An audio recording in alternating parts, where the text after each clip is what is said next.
नमस्कार, आपके साथ मैं हूं प्राची पाराशर। शुरुआत बड़ी खबर के साथ। उत्तराखंड में कोविड की नई एसओपी जारी हो गई है।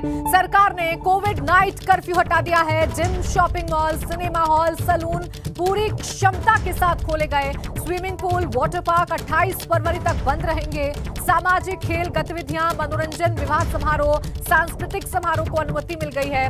राजनीतिक रैलियां, धरना प्रदर्शन को 28 फरवरी तक अनुमति नहीं है।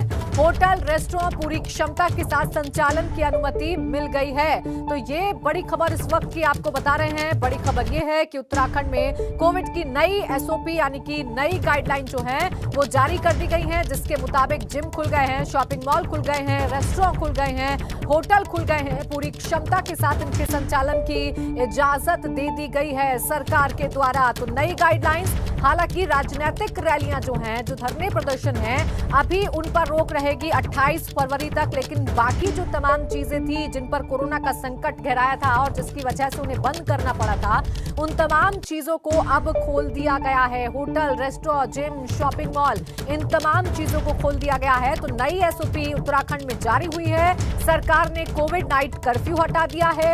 इसके साथ ही साथ gym, shopping mall, cinema hall, salon पूरी क्षमता के साथ खोले जाएंगे। यह भी फैसला लिया गया है।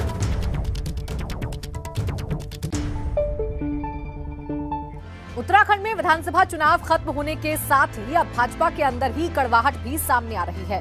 भाजपा के कई विधायक साफ साफ कह रहे हैं कि पार्टी के ही कुछ नेताओं ने उन्हें हराने के लिए काम किया है। लक्सर से विधायक संजय गुप्ता ने तो सीधे तौर पर मदन कौशिक पर ही गंभीर आरोप लगा दिए। मामला इतना बढ़ गया कि इस पर हाईकमान ने रिपोर्ट तलब कर ली है।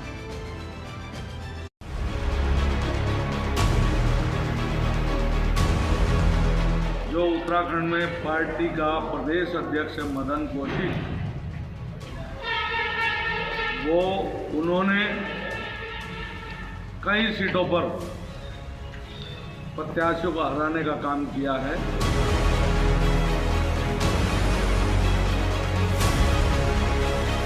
जो आदमी गद्दारी करेगा उसके प्रति तो एक्शन होना ही चाहिए।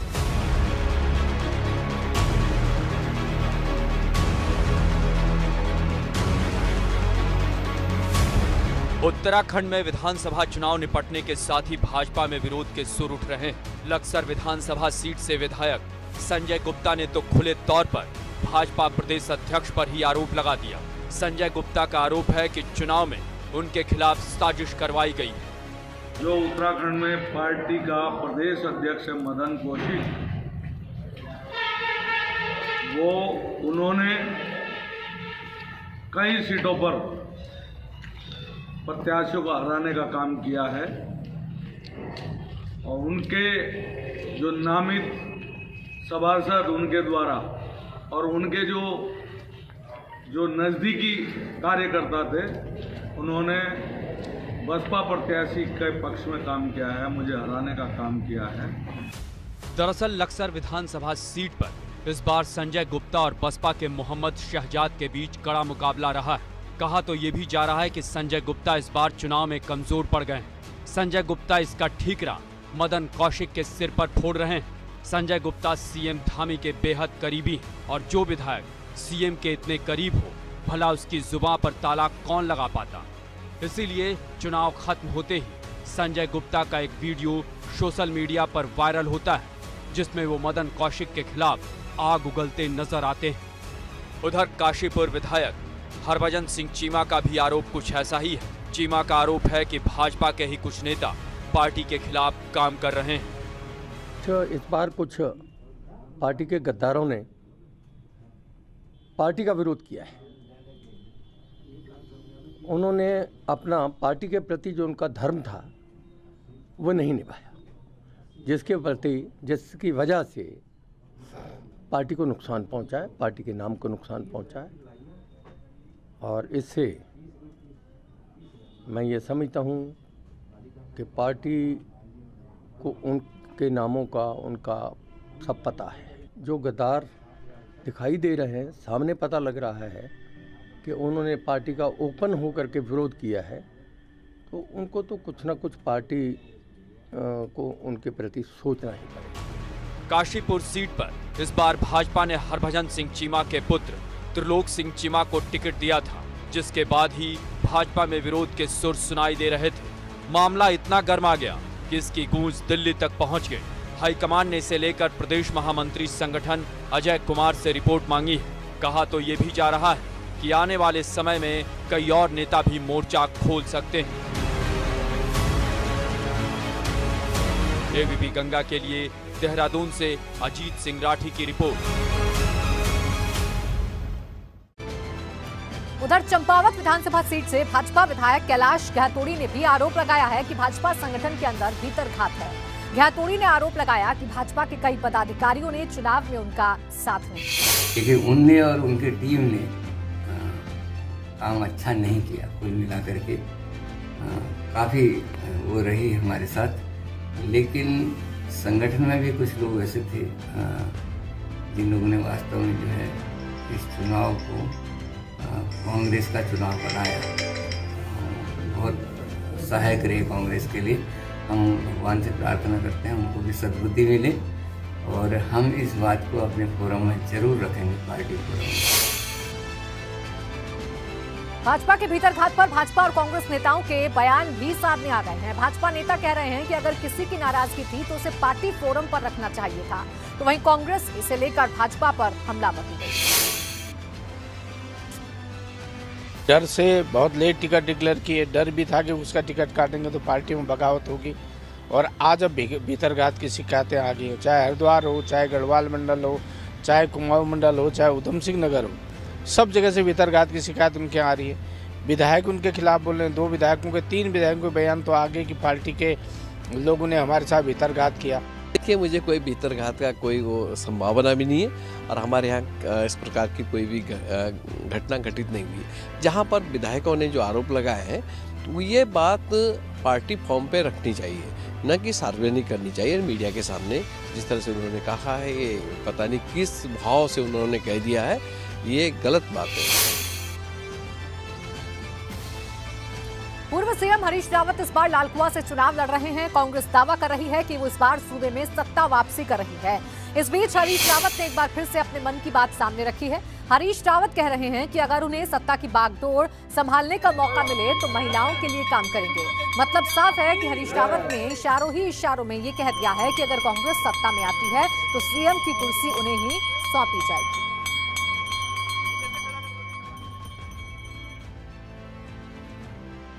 आज एक बहुत कठिन चुनाव अभियान के बाद सुबह जब नींद खुली तो मुझे अपनी माँ बहुत याद आई।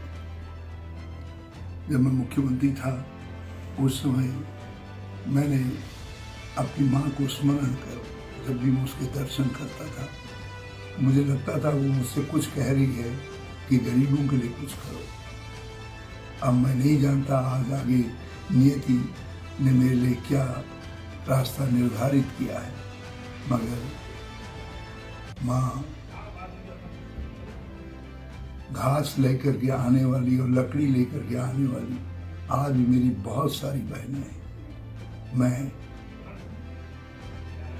तुझे घसारी सम्मान पेंशन समर्पित करता हूँ। सत्ता में आएंगे मेरे हाथ में बागडोर रही माँ तो घसारी सम्मान पेंशन मैं प्रारंभ करूंगा। तो हरीश रावत का बयान तो आपने सुना। अब हम आपको सीएम पुष्कर सिंह धामी का वो बयान भी सुनवा देते हैं जिसमें वो हरीश रावत पर जमकर हमला बोल रहा है। हरीश रावत जी अभी मुंगेरी लाल के हसीन सपने देख रहे हैं। उनकी सरकार कहीं नहीं आ रही है। सरकार पुनः भारतीय जनता पार्टी की आ रही है और प्रचंड बहुमत की आ रही है। हरीश रावत जी अभी मुंगेरी लाल के हसीन सपने देख रहे हैं। उनकी सरकार कहीं नहीं आ रही है। सरकार पुनः भारतीय जनता पार्टी की आ रही है और प्रचंड बहुमत की आ रही है। विधानसभा चुनावों के लिए मतदान खत्म होने के बाद अब नेताओं के घरों पर कार्यकर्ताओं का जमावड़ा लगा हुआ है। नेता प्रतिपक्ष प्रीतम सिंह के घर पर भी इन दिनों पार्टी कार्यकर्ताओं की भीड़ है। इस दौरान प्रीतम सिंह ने अलग अलग विधानसभा क्षेत्र के तमाम कार्यकर्ताओं से मुलाकात की। चुनाव को लेकर नेता प्रतिपक्ष से बात की हमारे संवाददाता पंकज राणा। उत्तराखंड में चुनावी शोर थम गया है। अब लोगों को 10 तारीख का इंतजार है। 10 मार्च को मतगणना होगी और तब पता चलेगा कि उत्तराखंड में किसकी सरकार बन रही है। लेकिन उससे पहले क्या माहौल है मैं आपको दिखाता हूँ। ये नेता प्रतिपक्ष जी का सरकारी आवास है और यहाँ आप देखेंगे तो बहुत भारी संख्या में लोग पहुँचे हैं। ये सब चर्चाएं करने आए हैं, जानकारी लेने आए हैं और अपनी फीडबैक देने आए हैं कि आखिरकार उत्तराखंड में क्या होने वाला। पूरा जो घर है सरकारी आवास वो खचाखच भरा हुआ है। अंदर भी लोग बैठे हैं, बाहर भी बहुत सारे काफ़ी लोग आप पहुँचे हुए हैं। उनके विधानसभा क्षेत्र के लोग हैं और अलग अलग प्रदेशों से लोग उनसे मिलने आए हैं। नेता प्रतिपक्ष इधर बैठे हैं, उनसे भी हम बातचीत करेंगे। लेकिन पहले आप देखेंगे तो यहाँ पर बड़ी संख्या में लोग मौजूद हैं जो सिर्फ चर्चाएं कर रहे हैं, जानकारी दे रहे हैं, फीडबैक ले रहे हैं कि किस तरह का उत्तराखंड में माहौल बनने वाला है, किसकी सरकार बनेगी, क्या कुछ होने वाला है। नेता प्रतिपक्ष प्रीतम सिंह जी पूरे प्रदेश भर में उन्होंने सभाएं की हैं, सब जगह जानकर वो गए हैं, वहाँ लोगों से फीडबैक लिया है। उनसे बात करते हैं। प्रीतम सिंह जी, आप सब जगह गए हैं, पूरे प्रदेश भर में आपने सभाएं की हैं, सब कुछ लोगों से बातचीत हुई है, क्या फीडबैक आपको मिला है और अब मतदान के बाद क्या? देखिए, विधानसभा के इस चुनाव में मुझे पूरे प्रदेश के अंदर जाने का अवसर मिला और जिस तरीके से लोगों का प्यार स्नेह आशीर्वाद कांग्रेस को मिल रहा था, उससे स्पष्ट परिलक्षित हो रहा था कि लोगों ने बदलाव का मन बना लिया है। और मैं कह सकता हूं कि 2022 के इस विधानसभा चुनाव में जो है राज्य के अंदर कांग्रेस जो है सरकार बनाने जा रही है। आप अपनी सीट के बारे में क्या कहेंगे? आपने अपनी सीट के साथ साथ दूसरी सीटों को भी जिताने की जिम्मेदारी थी, तो क्या आपकी सीट पर क्या स्थिति है? नहीं, देखिए, मुझे नेता प्रतिपक्ष की जिम्मेदारी जो है राष्ट्रीय नेतृत्व ने सौंपी थी, तो अपनी सीट के साथ साथ मेरा दायित्व था कि मैं अन्य विधानसभाओं में भी जो है कांग्रेस की जो हमारे प्रत्याशी हैं उनको जिताने का काम करूं। मैंने उस धर्म का जो है पालन किया। अब जहां तक मेरा चक्रोता विधानसभा का प्रश्न है, अभी तो चक्रोता के लोगों पर निर्भर करता है। मुझे यकीन है, भरोसा है कि चक्रोता के लोग विषम परिस्थितियों में भी चक्रोता में कांग्रेस को जिताने का काम करते रहे हैं, तो इस चुनाव में भी जो है निश्चित रूप से कांग्रेस को जिताने का काम। बड़ी संख्या में लोग पहुंचे हैं, पूरा घर खचाखच भरा हुआ है। आपका क्या फीडबैक मिल रहा है, क्या बता रहे हैं लोग? देखिए, लोग आ रहे हैं, अपनी अपनी बात सभी साथी कह रहे हैं। ये कोई सिर्फ चक्रोता के लोग नहीं है, प्रदेश के अन्य जगहों के लोग भी हैं, आए हैं, सबसे बात हो रही है। और जो लग रहा है, जो रुझान दिखाई दे रहा है, वो इस बात का संकेत है कि कांग्रेस आ रही है, भाजपा जा रही है। भाजपा के अंदर विद्रोह शुरू हो गया है, वो कह रहे हैं कि भीतरघात हुआ है, अपने अध्यक्ष को ही घेर रहे हैं। तो क्या आपसे डर नहीं, उन्हें खुद से डर लग रहा है कि वो हार रहे हैं? नहीं, देखिए, अब वैसे तो ये भारतीय जनता पार्टी का अंदरूनी मामला है। अब विधायक के जो प्रत्याशी थे वो खुल करके जो है प्रदेश अध्यक्ष पर आरोप लगा रहे हैं और भीतरघात की बात कह रहे हैं, तो यही तो संकेत है। जब पार्टी खुद में सहज नहीं है तो फिर आम जन तो वैसे ही जो है सत्ता में बैठे हुए लोग जो हैं उनके विरोध में खड़ी थी। ये तो संकेत है और कोई मिरेकल नहीं है कि हम 45 से भी ऊपर सीटें जीत जाएं। हरीश रावत जी ने एक बयान आपने पढ़ा होगा, देखा होगा, वो कह रहे हैं कि तो घर बैठूंगा या मुख्यमंत्री बनूंगा। तो इसके आपको क्या मायने लग रहे हैं? क्या वो डिक्लेयर कर चुके हैं मुख्यमंत्री बनूंगा का सरकार आती है? नहीं, देखिए, हरीश रावत जी हमारे वरिष्ठ नेता हैं, उन्होंने कोई बात कही है, लेकिन निर्णय तो राष्ट्रीय नेतृत्व को लेना है।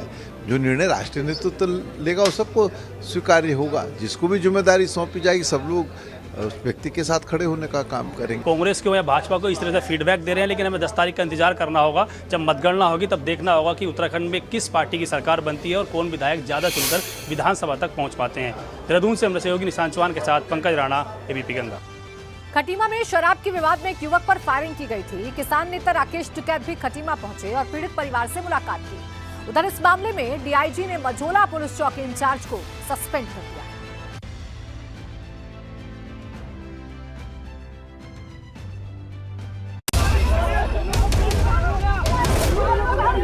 और ये पुलिस है, देखो, ये देखो।